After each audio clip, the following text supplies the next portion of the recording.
And now for today's panel, Writing with the Weight of the World.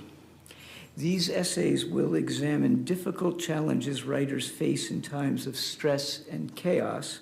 From political conflicts to global pandemics, writers feel pressure to respond to our ever-changing world.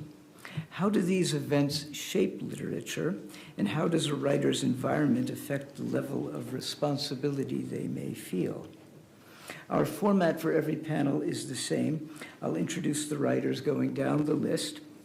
They'll each give a brief presentation, which eventually will make it onto the IWP.uiowa.edu website. I say eventually because we'll be migrating from one website to another on October 7th and 8th, just to make our complicated lives even more complicated. And so they'll each give a brief presentation, and then we'll open it up to questions. Ikram will be wandering around with the microphone. Please don't begin answering your question until he reaches you with the microphone, because we want to be sure that the audience watching on YouTube can hear you as well as those in the room. And I see my friend John Kenyon coming. John, did you want to say a word about the book festival? Sure. Yeah. And then we'll go back to the thing. Yeah. All right, this is definitely extemporaneous. Again, John Kenyon with the City of Literature Organization and the Iowa City Book Festival. Thanks to all of the IWP folks who reached out to express interest in panel discussions. Those are all built up. I actually have a sheet right here with all of those, and so I will be getting in touch yet today to let everybody know where we have placed you. I believe that everyone who reached out will have a place. There are some folks who reached out who are going to be on one of these Friday panels during the book festival that we're not going to have you double up, but otherwise I think everybody has the opportunity. So I'll work with the IWP staff to have you get that information. And of course, to everyone else, another opportunity to see all of the IWP folks, or many of them will be during the book festival that runs the 13th through the 20th of October. And specifically, the panels will be on the 19th at the Senior Center. So thank you very much, Chris, for that opportunity. Thanks. Thank you, John. And now the most important thing to say is please make sure to speak slowly and loudly to ensure that this presentation is accessible. That's when you ask your questions. So now immediately to my left is Pervin Saket, a poet, novelist, editor from India. She's the author of the novel Urmila, 2016, the poetry collection A Tinge of Turmeric from 2009, and a series of 10 biographies in verse for children. She won the Srinivas Raya Prof Poetry Prize in 2021 and was awarded the Vancouver Manuscript Intensive Fellowship the same year. Her most recent poetry manuscript was a finalist for the Gaudi Boy Prize and the Wheelbarrow Books Prize 2024. She works as an editor for academic textbooks and serves as the poetry editor for the Bombay Literary Magazine and is currently writing her second novel. Her participation in the Fall Residency is made possible by the Bureau of Educational and Cultural Affairs at the U.S. Department of State. Next to her is Tabish Kair, fiction and nonfiction writer, journalist, and poet, academic from India and Denmark. He was born and educated in the small town of Gaya in Bihar, India. An Indian citizen, he now resides in Denmark, where he teaches in the Department of English at the University of Aarhus. His most recent novels are Just Another Jihadi Jane and The Body of the Shore. His first collection of short fiction is Namaste Trump and Other Stories, surely the best title of this Fall Residency.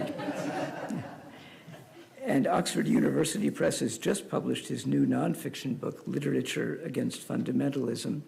He participates courtesy of the Paul and Nia Welling Engel Fund. Finally, to his left, Lyuba Yakimchuk, poet, playwright, screenwriter, performance artist from Ukraine. She's the author of the poetry books Apricots of Donbas and Like Fashion, as well as the plays Wall and Schrödinger's Cat. She also wrote the screenplays for both the film Slovo House, unfinished novel, and the documentary Slovo House. She was a songwriter and spoken word artist on the album Ukrainian Songs of Love and Hate, which came out in the first year of the Russian invasion of Ukraine, and co-author with Mary Branley of the libretto for the musical Freedom Letters. Her writing has been translated into more than 20 languages, and she read her poetry as part of John Legend's performance during the 2022 Grammys. Her work has been covered by the New York Times, BBC, CBC, and CNN, and her participation in the Fall Residency was made possible by the generous gift of an anonymous donor to the IWP. Pervin? Thank you. Thank you to everyone who's been here, and thank you for this warm welcome, Chris. It is very special for me to be speaking in front of so many now familiar faces and friends, and perhaps to people who are watching back home from India. I must start by saying it is strangely poetic for me to be talking about writing with the weight of the world at the Iowa City Public Library. A library is where I first felt the weight of the world, and it is also where I found an unexpected ally. I have two library moments that shaped my writing, and the first, I'm afraid, is all too common. I must have been around 10 years old, and as a lonely, shy child, books were all that mattered. They were my refuge, my joy, and I wanted nothing more than to be adopted into the world of writers. I marched into the library to know more about my favorite writers so I may know my friends better, so I may find a way to meet them. My discovery won't surprise you. Most literary heroes, even in post-colonial India, were white or male or dead. The older me now recognizes that emotion as betrayal. The canon seemed to have no place for a little brown girl very much breathing on a sweaty, distant continent. This is the weight I inherited, the weight of absence, of silence. I found myself quite accidentally in the business of languaging silence, a task that makes me responsible, exasperated, and moved in equal measure. I did not deliberately set out to speak into silences, but my fingers seemed to know where they needed to go. Today, I am amused at the trajectory of my first novel, which is a feminist retelling of the Ramayana, and it actually started out as a short poem, and I thought that would be it. But from there, it insisted on occupying a short story. That was still not enough. My protagonist, Urmila, found peace only after I had shaped her story into a novel, and then in turn, the novel was adapted into a dance drama. I should not have been surprised that my character had so much to say. After all, she is given just 2 lines in the original epic, a poem that spans over 30,000 verses. The original tale is a vast, layered, powerful story of duty, bravery, righteousness, and men. It is classified not just as literature, but also as scripture, and some would insist history. Any text with such resonances serves as a prescriptive text rather than a descriptive story, making it all the more pertinent that we examine not just what it states, but what it silences. Fast forwarding to my most recent stories of 10 books in verse for children, where I found myself writing for the girl I used to be, writing into other silences. Consider, for instance, the story, the life of Biba Chaudhry, a particle physicist who worked on cosmic rays in the middle of the last century. 2 of the male physicists that she collaborated with at different points went on to receive Nobel Prizes, and she received a footnote. My grandmother was fond of saying that God does not give you a task without also giving you the strength to carry it. I don't know about God, but I found this true of libraries. My second library story is about how I used to wait there for my father to pick me up after school. The library would shut at 4 p.m., and each child was allowed to take home one book. By the way, last week we had a tour of this library, and they told us we could take 75 books at a time. And I wept for that little girl I used to be. Yeah. And I would take this one book, and I would invariably finish most of it just waiting there. As the clock inched towards 4 p.m., my anxiety built up. If I couldn't finish the whole thing, I would not be able to take home a different book. So I'd rush through the end of my book, desperately glancing at the clock with every turn of the page, while the library assistant started locking up. His name was Mr. Balkrishna. I did not realize it then, but the pace of his work changed according to the urgency of my reading. He delayed the last few tasks so that when I finished my book, sometimes well past 4 p.m., he could issue me a new one.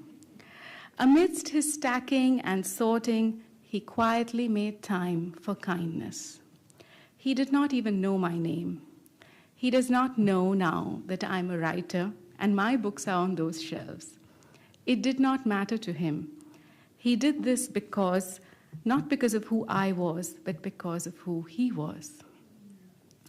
We know something is priceless when it cannot be repaid.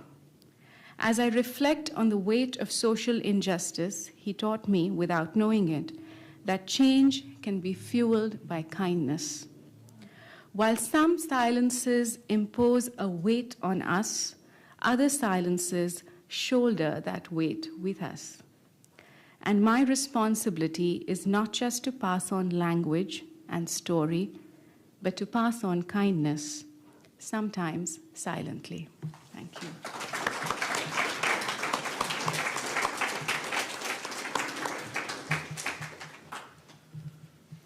Thank you for joining us here. When I was given this title, Writing with the Weight of the World, I thought of the two main ways in which I could address it. I could talk of the worlds that I bear, the weight of the worlds that I carry, as someone who grew up and was educated in a small town, as someone from a Muslim family, as someone from a liberal Muslim family, as an Indian who has seen India change in drastic ways over the last 50 years, as an immigrant in Denmark. And these are obviously worlds that you will find in my novels, in my books in general. Or I could talk about it in more general terms, and finally I chose to talk about it in more general terms, hoping that you'll buy my books for the rest of it. So I would start off by saying that the weight of the world is in the word. All writers know this, though not necessarily in the same way. Sometimes, however, critics and commentators forget it and end up discussing things like whether poetry can be political or not, and how realistic or magic realist fiction might be, and so on and so forth. It is as if the world is something to be added onto the writing. But that is not true. The world is already contained in the word. And the world contains the word. Worlds contain the word. No word exists on its own. Every word that we utter has passed through millions of mouths. It has been uttered and re-uttered, often in slightly different contexts, with various shades of meaning, sometimes even entirely contradictory ones, accreting to it over time and space. And writing makes the matter even more complex, because now the speaker is not faced with a listener who shares, for that particular utterance, the same cultural space. Now, the word can be written down and transported from here to, say, China or India, where it may be read a bit differently. Every word that I write or you write has been written down hundreds, thousands of times. And now, what has been written down can be removed from the space of its writing and read in a different space. If the spoken word bears the weight of the world in which it is spoken, the written word now bears the weight of two or more worlds, the world of its writing and the world of its reading. Actually, I would say the worlds of its writing and the worlds of its reading. I'm afraid all this might sound mystical to you, but it isn't. It is plainly speaking. When I write, I pay attention to the word. And this inevitably means paying attention to the worlds that are contained in it and the worlds through which it has percolated in the past and through which it will percolate in the unknown future. I'm entirely alone in my writing and immensely crowded. The word that I choose to use is entirely vacant and silent, and it also is screaming to me in 100 different shades of meaning. I will probably never hear all the meanings of any word, but if I am to be a good writer, I have to make an effort to listen, to hear just a bit more. The silence in which I write is necessary to hear the word. And it is through this close attention to the word that I can hear the world, maybe, hopefully, write the world or worlds. But this has to be done with a sense of humility, a sense of the religious or the sacred, I would say, even though I am an agnostic. This is so because the word does not remain with me. It did not even remain with William Shakespeare or Saadullah Khan Ghalib. It passes through me and has an independent life in worlds that are impossible to count. I have sent it on its way. Perhaps, if I have done my job as a writer, imprinted with the stamp of my world, all my worlds. I have never owned it, and I will never own it. That is why I do not really understand the debate about whether literature should be political or social or not, whether literature should be aware of the weight of the world. Surely there is no choice. Even the most apolitical writing carries the weight of the world, those signs of all the tussles over the words that it uses or refuses to use. And even the most political writing, if it is literature, has to pay deep attention to its words and to the world only through such deep attention to words. How can any writer ignore the weight of the world? For that, we would have to ignore the word, and then we would not be writers.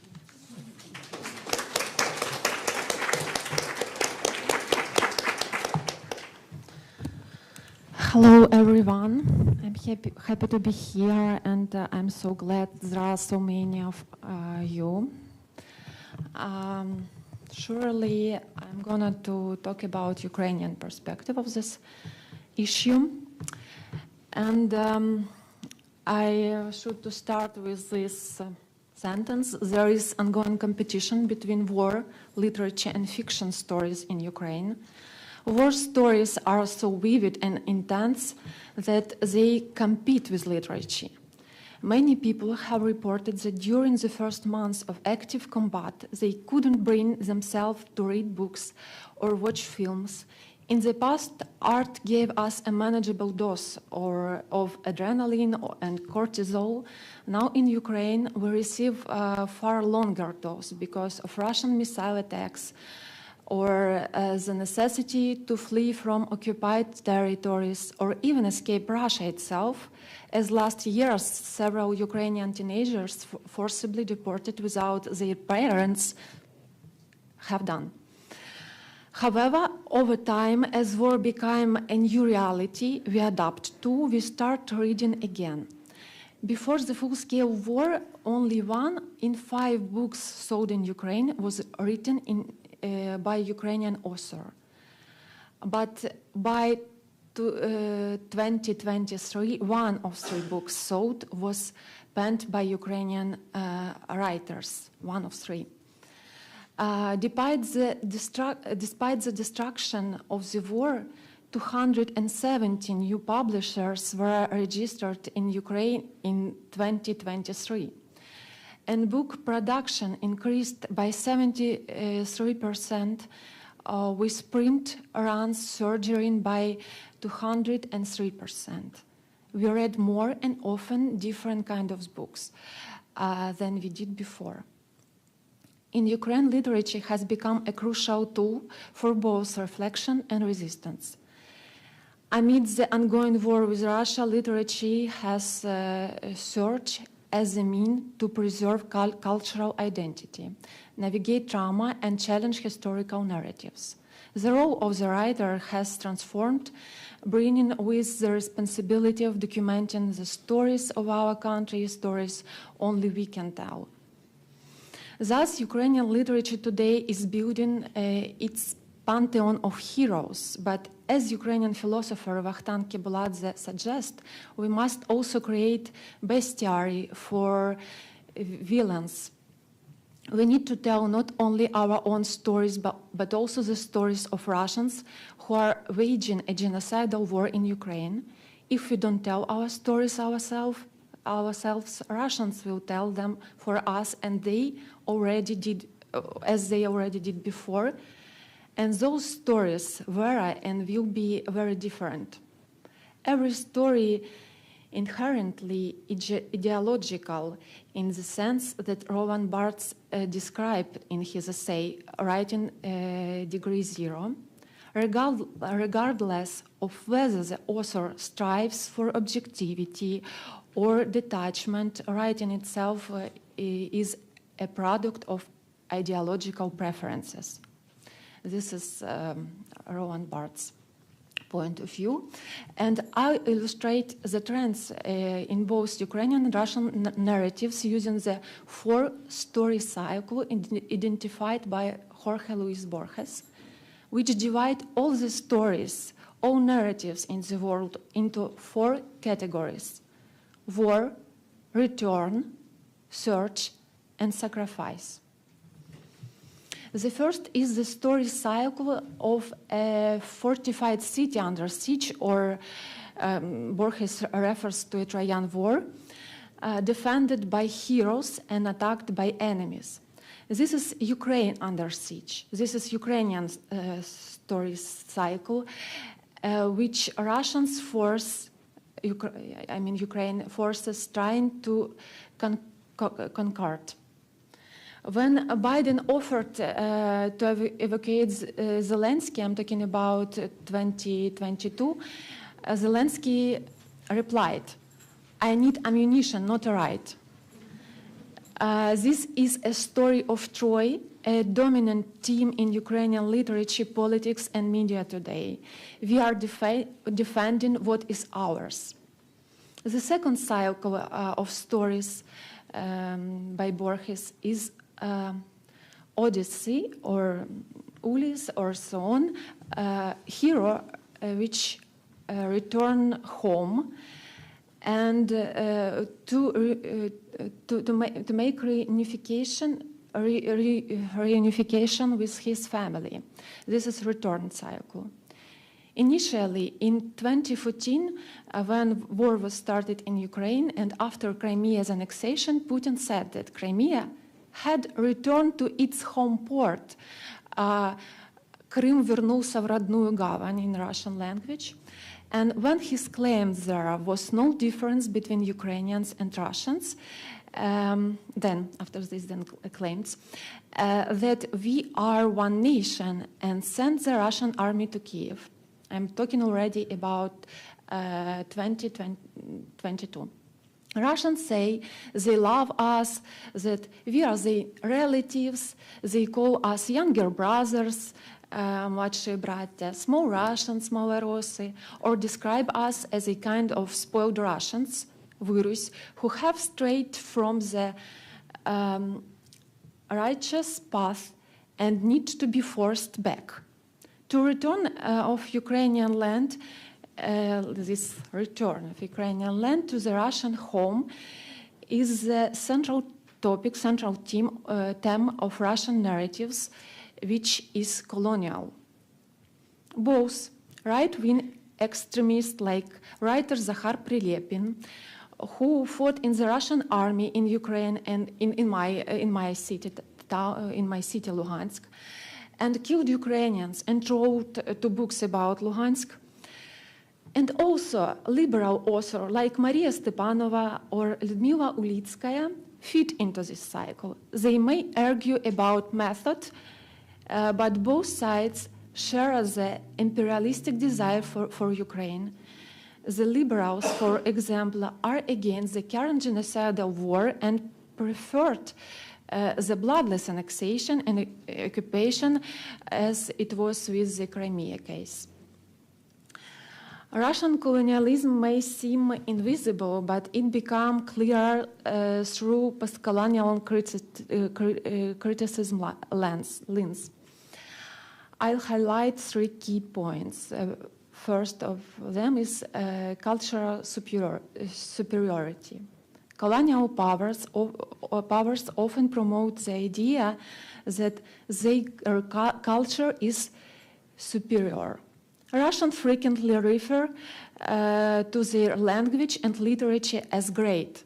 Great Russian language, great Russian literature, великий русский язык, and великая русская культура. They speak of a superior Russian civilization, often referred to as Russian world, русский мир.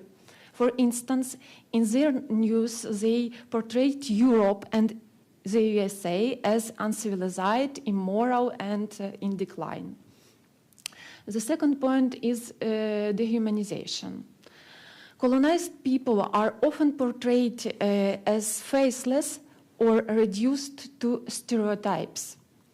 For instance, Russians call Ukrainians language the language of nightingales, birds, suggesting it's not a human language but one for birds.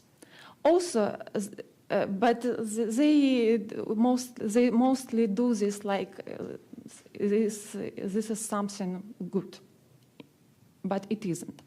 Also, they distort our language not only in literature but even in pop song lyrics they created.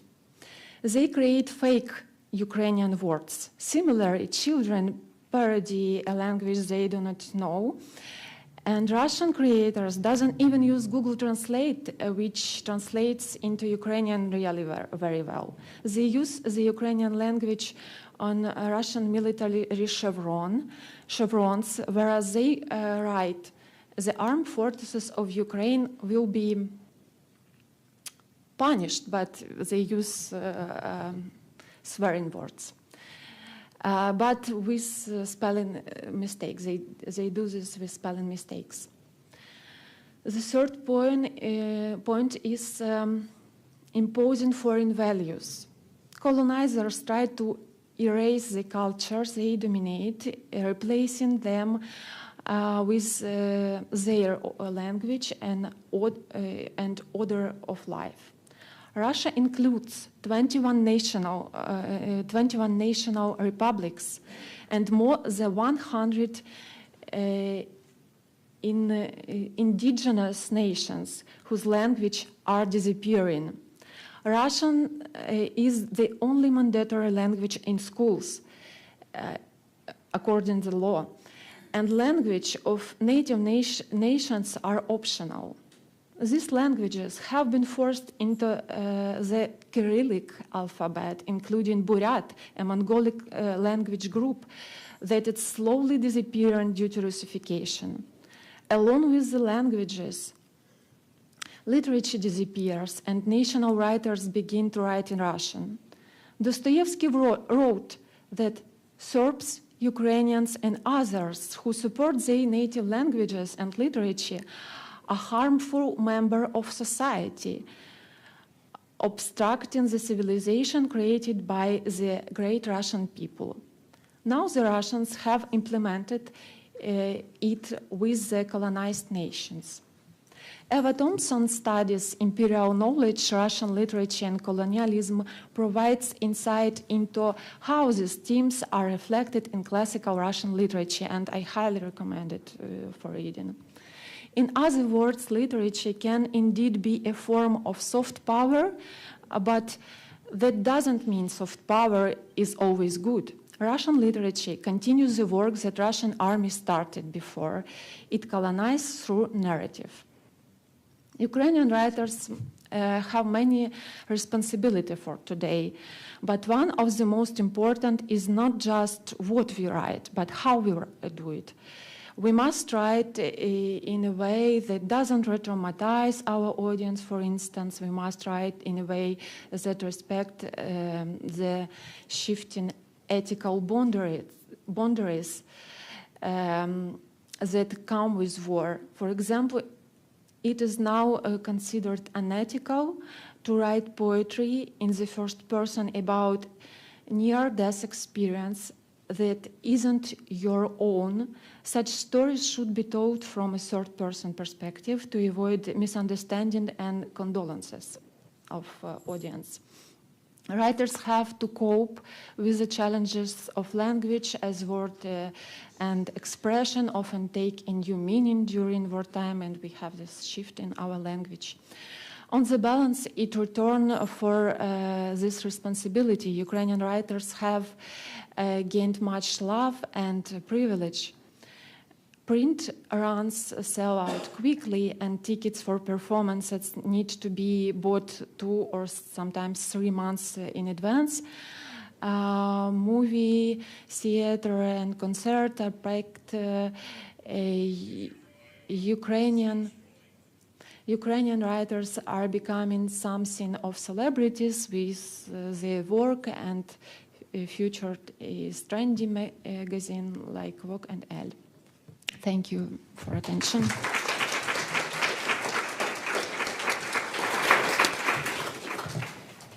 Thank you. Such an impressive range of ideas and opinions on display here. Before we turn to questions, I want to just say a few things about upcoming events. This Sunday at 4 p.m. at Prairie Lights, there will be a reading featuring MFA candidate Victoria Sanchez, Lisa Allen Agostini from Trinidad and Tobago, and Yassine Adnan from Morocco. We would like to note that the Shambach House reading, initially scheduled for Tuesday, the 24th, has been postponed to October 22nd. However, we are excited to announce that on Tuesday at 5 p.m., you can see the clash that occasioned this change, Pervin Saket will be at Hansher Auditorium as part of the first night of On Baldwin, celebrating a great American writer. This will be hosted by Danica Kelly and is part of the Infinite Dream Festival. On Thursday at 4 p.m., Lyuba will be part of the second night of celebrating Baldwin at Hansher. That night will be hosted by Tisa Bryant. Finally, join us on Friday at noon here at the Iowa City Public Library for our panel, Why I Write, featuring Sabine Javeri from Pakistan, the UK, and UAE, Han Jungwon, who comes to us from South Korea, Yutin Sawanashi from Japan, and Nada Al-Turki from Saudi Arabia.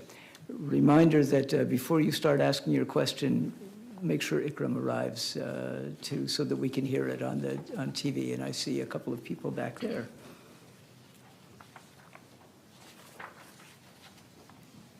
Good day, everyone, and thank you all for coming. I am Lisa Allen Agostini. I'm one of the fellows. I'm from Trinidad and Tobago. I was a journalist for about 20 years. So when you talk about writing of the way to the world, that is it. What do you all do for self-care when you write with this weight? I found it very hard. For example, writing a series about unaliving yourself, writing about sexual assault, writing about abuse. How do you manage the weight? Yeah. Okay. Thank you, Lisa. That is such a caring question. Really appreciate it. I have to acknowledge that, yes, it is difficult to write about stories and ideas that obviously reference various kinds of injustice. But I have found that literature, but specifically poetry, takes care of me. The act of writing and the process of writing is a balm in some way. Not perhaps at the moment of writing it, but once it is done, like with Urmila, I kept feeling that it was not enough, it was not enough. I was frustrated, I was annoyed, and I felt like I had this responsibility that I was not doing well because I was choosing shorter formats to tell her story. And once I took on the novel project, which took about 1.5 years, and it was complicated, referencing mythology, what is often considered history or scripture. But once it was done, I found that I was perhaps healed in some way. I hope that answers it a little bit. Thank you. Do you want the rest of us to take it up too, Lisa? Okay. Yeah, I mean, as Parveen said, I mean, it's always a struggle. On the other hand, the way I look at it, so I'll just tell you the way I look at it. Before you start writing, of course, you're doing something else, you're reading. And the one thing that reading calls upon you to do is pay deep attention. And deep attention is, I'm taking it from Byung-Chul Han, Korean-German philosopher. And that process of deep attention is actually something that reading, especially reading books, I would say, much more than reading on the screen, trains you to do. And if you have gone through enough years of paying deep attention to what you're reading, there's a kind of transference from different worlds into your own world. You cannot enter other worlds lightly. But if you have learned as a reader to pay deep attention to the word, and of course along with the word, the worlds around you, then sometimes you can actually move into spaces that are not just personal ones. So that's the way I feel about it. To take care of myself, I try to eat 3 times a day, sleep every night, and if I feel anxious, I'll go to the specialist, for instance, psychotherapist or psychiatrist. That's all. Okay, I'm Caroline, and I have 2 questions for Lyuba. I can't understand this sentence that Russian literature continues the work that the Russian army started. It colonized through narrative. I don't understand this. And the second question is about Ukrainian writers are becoming something of celebrities, because in my country, and I can tell like 10 countries, the writers became victims or killed or leave the country. So I didn't know how they became celebrities. Because okay, I will. Okay, I got your first question. Can you repeat the second one? The second one, Ukrainian writers are becoming something of celebrities. And okay, because from my experience and from experience of friends and colleagues, basically writers and journalists, when especially at wartime, they became victims. They killed. They left the countries. How the writers doing that in Ukrainian to be as celebrities and have this famous? Thank you. Mm-hmm. Thank you for questions.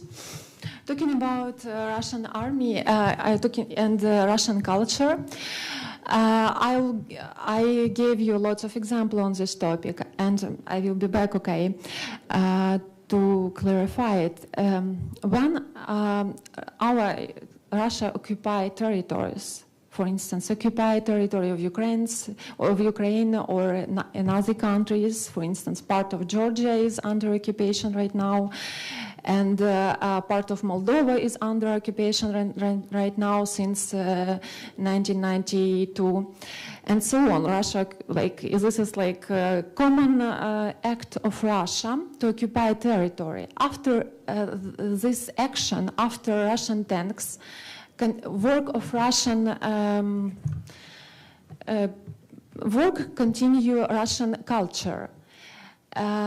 What that means that this native culture, native nations culture became like unessential on this territory. It's almost forbidden, but not officially. instead of this, Russia share Russian culture at school, using school, of course, using education, in public spaces as well. First things which Russia did in Ukraine after occupying territories, they burned Ukrainian books at libraries. They changed cities' names from Ukrainian one into communistic one. Because during communist time, during Soviet time, like our city names of our cities were changed. And now, but after independent time, we brought back these historical names. And after occupation, Russia tried to bring back these city names, and so on. Russia culture continue work of Russian tanks, and this is a way to colonize us or different nations. I already mentioned today that Russia right now worked on territories of more than, it's about 121, I believe so, nations, which were colonized by Russia. Languages disappearing all the time of these native nations. And this is way how they do this. Talking about Ukrainian writers as celebrities, I mean that Ukrainian writers can gather a really huge audience.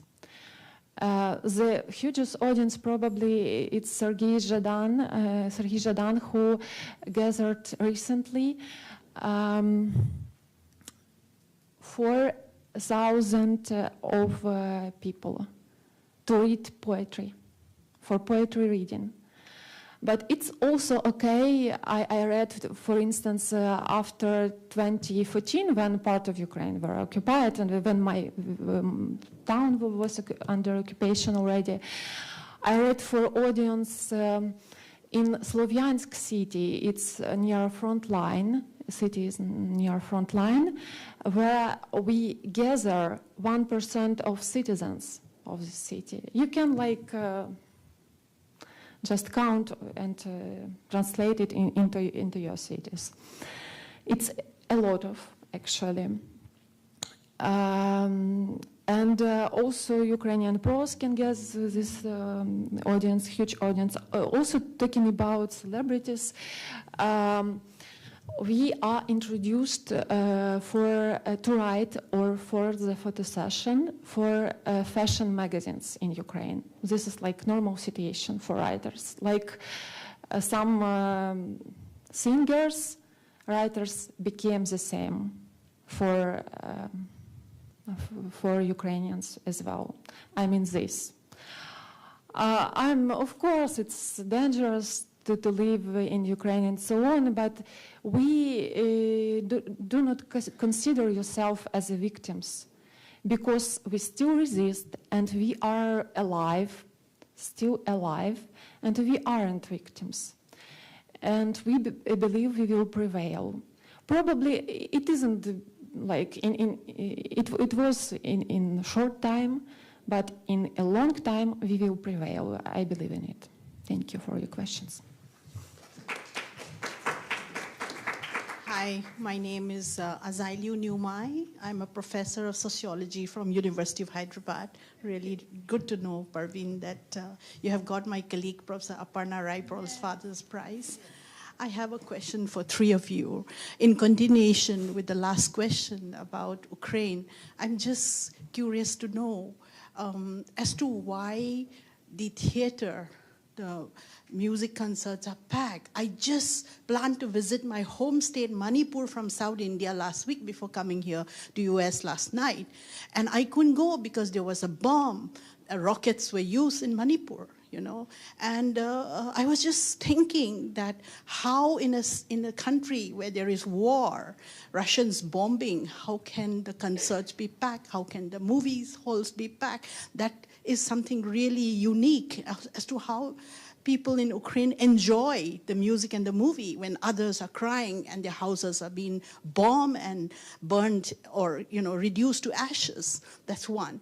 And then the second part, my work on human trafficking and sex trafficking in South India and Northeast India for 16 and a half years now, often takes me to the theory of silence and shame. So when you wrote about silence, both of you mentioned about silence, and then how you feel the balm of healing through reading. I tell you that I feel guilty many times when I talk to the sex workers and the traffic survivors. I go back, you know, and then for 4 or 5 days, I wouldn't be able to do anything. Okay, we're writing about silence, right, and the shame, but also I feel guilty as a writer, my work, published work, you know, because I feel that the traffickers have harassed them and traumatized them and used them for the profit making. And then the police, law enforcement agencies, and the nonprofits also harasses them. Now here as a researcher or a media person and as a writer, we go back and interview them. So we're re-traumatizing them. You know, and so as a writer, as a person who writes the stories of these traffic survivors, I have a great sense of guilt, and I don't feel that peace and balm that you're talking about. So I want you to highlight about what is the magic of, because now I still carry the pain. In December 2023, I interviewed a girl who was trafficked between no man's island of Thailand and Myanmar, cried for 30 minutes before she could speak to me. You know, so I feel guilty. I carry the guilt in me as I write about shame and silence of these traffic survivors, you know. Thank you. Do you want to start? I will try to address that. Thank you for sharing it. It's very touching, and I can feel some of your pain as you were talking about it. And I agree. I do understand this idea of guilt, and perhaps even feeling that it's inadequate. What we're doing is inadequate, and or perhaps it's even a version of reinforcing their trauma. I would like to say that my dominant response when I come across these silences is a sense of responsibility, and I think that idea of responsibility in some ways overpowers the immediate emotional response to that situation. And I like to reference, for instance, the Bodhisattva Avalokiteshvara. Some of you might be familiar with this philosophy in Buddhism. Avalokiteshvara is the Bodhisattva who delays his own enlightenment or his own spiritual merging with God, because he says that until every blade of grass has achieved enlightenment or has achieved what it meant to do, I will not go there myself. And the story goes that he's trying to help the whole world, but he has only 2 arms, and his arms fall off because he cannot carry the weight of everyone. So there's another Bodhisattva called Amitabha who blesses him with 1,000 arms. And he's the one, and he uses that to perhaps carry some of this weight. And I feel that as writers, in some way, we're performing this role. And we're not doing it out of a sense of goodness or altruism, but I feel we're doing it because it's inevitable. No one can be okay till everyone is okay. And we are bound and connected by a complex web of action and consequence. And today, after this panel, some of us may go and have a lovely meal, may chat with our friends, we may laugh. But there's a part of us that will be hurting because there are parts of us around the world that are hurting. And we carry that dual self with us all the time. Thank you. Tavish, did you want to take on that question as well? If there's time, yeah. Yeah, because I would want to make sure we hear your voice. So Yeah. feel Yeah. free. Question was, the first question was for me about a huge audience during concerts, reading and so on. I believe it's about, like, there are some points on this topic, and the first is Ukrainian vitality. We deal with this trauma, this war, through our vitality. It can be irony or humor, it can be everything, and we need to unite to make our enemy miserable. We can use irony or humor.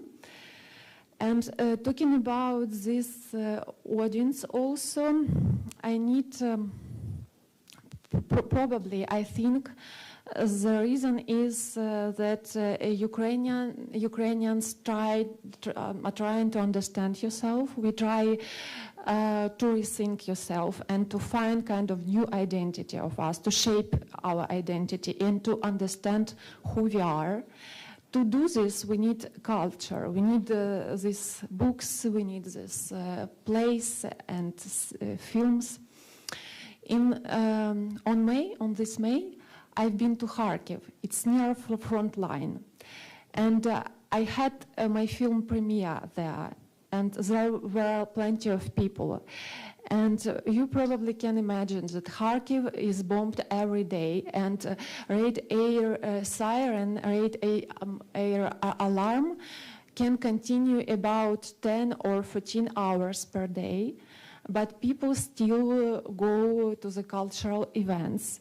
And it's still popular because this is a way to feel yourself alive and like to unite with people as well. Also, it's not usual situation, but sometimes we have some spaces, concert halls or theatrical halls in bomb shelters, even schools. For children, we have in metro in Kharkiv, we have some schools as well. But this is not so usual situation for Ukrainians. And we mostly just use ordinary places for this. So I believe this is about identity and rethinking yourself during war, because everything is changing all the time during war. Language is changing, reality is changing, and we need to understand yourself in this new, different reality.